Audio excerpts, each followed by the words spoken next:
네, 안녕하세요, 여러분. 이번 시간에는 기체의 온도와 부피의 관계에 대해서 다뤄보도록 하겠습니다. 페이지는 17페이지입니다. 네, 이 온도와 부피의 관계에 대한 예시로 열기구 얘기가 나오는데요. 한번 보면요. 열기구 속에 공기를 가열하면 공기의 부피가 팽창하면서 열기구가 떠오르는 것을 볼 수 있다. 이처럼 기체의 온도에 따라 부피의 변화가 크게 나타난다. 그럼 얘네들 사이에서도 또 어떠한 정량적인 관계가 있을까 수식화해보자 라는 얘기입니다. 네, 페이지 18페이지를 보시면 이제 샤를에 대한 이야기가 나옵니다. 1787년 샤를은 기체의 온도와 부피 관계를 밝혀냈다. 샤를의 실험에 따르면 일정한 압력에서 일정량의 기체 부피는 온도가 1도씩 높아질 때마다 0도씨일 때 부피의 273분의 1씩 증가한다. 그래서 이러한 관계가 나타난다 라는 걸 보는데요.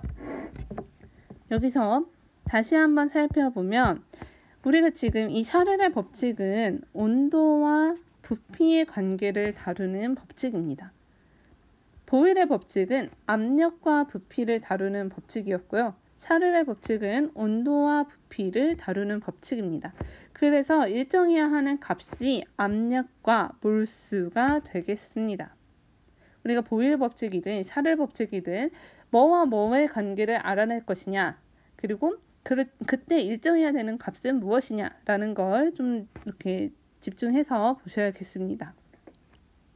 그럼 이 식을 보면 이 식은 여기 아래 첨자 있죠. 우리가 항상 아래 첨자를 좀 신경을 써야 되는데 보시면 VT, T가 이제 소문자 T가 아래 첨자로 있는 건 T도씨에서의 기체의 부피를 얘기합니다. 반면에 V0라는 건 0도씨에서의 기체의 부피를 얘기합니다. 그래서 T도씨에서의 기체의 부피는 0도씨일 때의 부피에다가 273분의 0도씨일 때의 부피 그리고 온도를 곱한 값을 더해준 것과 같다 라는 걸 알 수가 있습니다. 그래서 1도씨가 올랐다면 여기 소문자 T 자리에 1, 2도씨가 올랐다면 2 이런 식으로 들어가게 되면 됩니다. 근데 여러분들 우리가 수학 시간에 y는 ax 플러스 b라는 걸 할 때 이 a가 기울기, b가 y절편 이라는 걸 이미 많이 해보셨을 거예요. 그래서 이 그림을 가지고 그래프를 그리게 되면 가와 같은 그래프가 나타나게 되는데 x축이 온도죠. 그죠? 즉 여기서 x의 위치는 이 소문자 t가 되는 겁니다. 그다음에 y축은 부피죠. vt 그 t의 값에 따른 부피가 되는 거고요. 그랬을 때 얘네들 역시 이제 그 직선의 모습을 띠기 때문에 이렇게 직선으로 나타나게 되죠. 그리고 요 V0가 여기 있는 Y절편의 역할이기 때문에 V0 이렇게 있고요. 그래서 보면 온도가 0도씨일 때의 그 부피 V0 그 다음에 273도씨로 증가를 하게 된다면 V0 더하기 273분의 V0 온도가 273 해가지고 2V 값이 되는 거죠. 이해되시나요? 그래서 이제 또 546으로 늘었을 때는 여기 값 대신에 546을 넣으면 3V0가 나오게 되는 거고요. 반면에 얘가 마이너스 273으로 가게 되면 그때의 부피는 0이 되게 됩니다. 근데 마이너스 273으로 갈 때는 그 실선이 아니라 점선으로 표시가 되죠. 이건 왜 그러냐면 실제로 실험한 값이 아니라 예측한 값이기 때문에 그렇습니다. 기체의 온도가 낮아지게 되면 기체의 운동이 느려지게 되고 입자와 입자 사이의 간격이 가까워지게 됩니다. 입자와 입자 사이의 간격이 가까워지면 결국에는 고체나 액체로 상태 변화를 하기 때문에 이 낮은 온도에서 기체의 그 부피에 대한 값을 실제로 관측하기가 어려워요. 그래서 예측 값으로 이렇게 점선으로 표현을 하게 됩니다. 그러면 나의 그래프는 무엇이냐? 여러분들 가 그래프하고 나 그래프의 차이점을 찾을 수 있을까요? 네, 가 그래프와 나 그래프의 차이점은 일단 0도 0도씨 아니고요. 0이라는 값에서 그래프가 시작한다는 것. 그리고 X축이 온도인데 어떤 온도냐? 도씨 온도가 아니라 켈빈 온도라는 걸 볼 수가 있습니다. 네, 밑에 글과 같이 한번 보면요. 그림 1-5의 가에서 기체의 부피가 0이 되는 온도는 가에서 기체의 부피가 0이 되는 온도는 마이너스 273도씨인데 이를 원점으로 하여 그래프를 다시 그리면 나처럼 됩니다. 기울기는 당연히 같고요. 마치 그대로 옮겨놓은 모습이지만 지금 그 부피가 0이 되는 지점을 X축을 0으로 두느냐 아니면 마이너스 273도씨로 두느냐 차이가 있고요. 계속 볼게요. 이때 기체의 부피가 0이 되는 온도인 마이너스 273도씨를 우리는 절대 0도라고 지칭을 합니다. 그리고 이 절대 영도를 0으로 기준하여 섭씨 온도와 같은 간격으로 나타내는 온도를 절대 온도라고 합니다. 절대 온도는 대문자 T로 표시하고요. 단위는 켈빈 단위를 사용합니다. 그래서 이 글들의 추가적인 게 이 밑에 있는 식이 되는 건데 어떠한 절대 온도는 273의 섭씨 온도를 더한 값과 같습니다. 그렇죠? 네, 이 위에 보면 이 0이라는 값은 0켈빈이라는 건 섭씨 온도 마이너스 273도씨였죠. 여기에다가 273을 더했기 때문에 0이 나오는 거예요. 맞습니까? 부피가 제로가 되는 지점 마이너스 273에다가 여기다 추가적으로 273을 더해줌으로써 0 값이 나오고 이거를 우리가 이제 절대 온도의 그 척도로 쓰게 되는 거죠. 그래서 조금 구분을 하자면 우리가 섭씨 온도는요. 기호로 스몰 t, 소문자 t를 씁니다. 네, 단위는 섭씨 단위를 쓰죠. 반면에 절대 온도는요. 기호로 대문자 t를 쓰고요. 단위는 켈빈 단위를 쓰게 됩니다. 네, 이렇게 차이가 있다는 것도 봐주셔야 되고요. 우리가 그 기압의 단위는 atm, 부피의 단위는 리터라는 걸 생각을 해야 된다 그랬죠. 그렇기 때문에 그거랑 같은 맥락으로 지금부터는 온도의 단위, 네, 온도의 단위는 요거 켈빈으로 사용하겠습니다.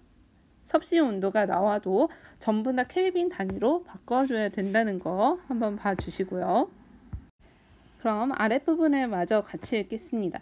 나의 그래프에서 알 수 있듯이 압력이 일정할 때 일정량의 기체 부피는 절대 온도에 비례합니다. 네, 여기 위에 그래프 보면 온도에 따라서 부피가 점점 증가하고 있습니다. 그죠? 근데 여기에 있는 이 온도는 절대 온도를 의미합니다. 그래서 압력이 일정할 때 일정량의 기체 부피는 절대 온도에 비례한다. 이거를 우리는 샤를 법칙이라고 표시하고 이렇게 V와 T는 비례한다 라고 둘 수 있습니다. 이거를 가지고 오면 네, 비례상수를 두면 V는 어떠한 상수와 절대 온도를 곱한 값과 같다 라고 둘 수가 있죠. 그리고 이걸 다시 이항하면 이렇게 네, T분의 V는 K로 일정하다는 값이 나오게 됩니다. 여기서 K는 상수이고요. 그래서 이거를 풀어서 쓰면 이런 식으로 어떠한 첫 번째 상태일 때의 온도와 부피 그리고 두 번째 상태일 때의 온도와 부피는 서로 이렇게 나눠준 값과 같다는 걸 볼 수 있고요. 우리가 그 보일 법칙에서 했던 것처럼 얘네들도 꾸준히 이어서 쓸 수 있습니다. 세 번째 상태일 때의 온도분의 부피 값이라든가 아니면 100번째 상태일 때의 온도분의 부피 값이라든가 이 값들은 항상 일정하다. 네, 그럼 밑에 문제를 한번 볼게요.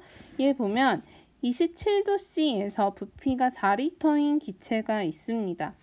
같은 압력에서 그쵸? 압력 조건으로 주어졌고요. 온도를 87도씨로 높이면 기체의 부피가 얼마가 될까요? 라는 문제입니다. 그러면 압력이 일정하고요. 당연히 이 문제는 지금 물수도 일정하다는 가정을 하고 있습니다. 그러면 우리가 이 온도와 부피의 관계를 봐야겠죠. 근데 첫 번째로 해야 되는 게 뭐냐면 우리가 다 절대 온도로 바꿔줄 거기 때문에 절대 온도를 써야 합니다. 네, 여기에서는 섭씨 온도를 그대로 쓰면 계산상의 오류가 나기 때문에 절대 온도로 꼭 바꿔주셔야 됩니다.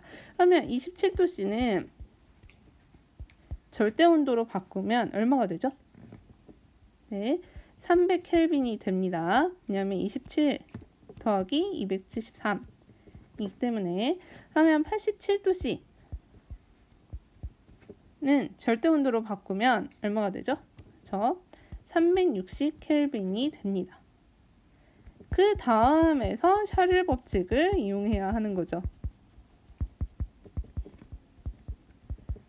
그럼 샤를 법칙이란 무엇이냐? 샤를 법칙은 온도분의 부피가 항상 일정하다라는 걸 의미합니다. 어떨 때? 일정 압력이나 몰수일 때. 그죠? 그래서 이걸 가지고 와서 첫 번째 상태일 때의 비율이나 두 번째 상태일 때의 비율이나 어떻다? 같다. 그럼 그대로 넣으면 첫 번째 상태일 때의 온도가 300켈빈, 그때의 부피가 4리터는 두 번째 상태일 때의 온도가 360켈빈, 그때의 부피를 모르고 지금 구하라는 것이죠. 따라서 V2 두 번째 상태일 때의 부피는 얼마가 되냐면요, 4.8리터가 나오게 됩니다. 네, 샤를의 법칙부터 이 부피와 온도의 관계에 대한 식을 이끌어냄으로써 이제 이러한 문제들을 풀 수가 있는 거죠. 네, 여기까지가 이제 샤를의 법칙, 보일의 법칙을 넘어서 샤를의 법칙까지 오게 된 과정이고요. 이 다음에는 아보가드로의 법칙으로 넘어가겠습니다.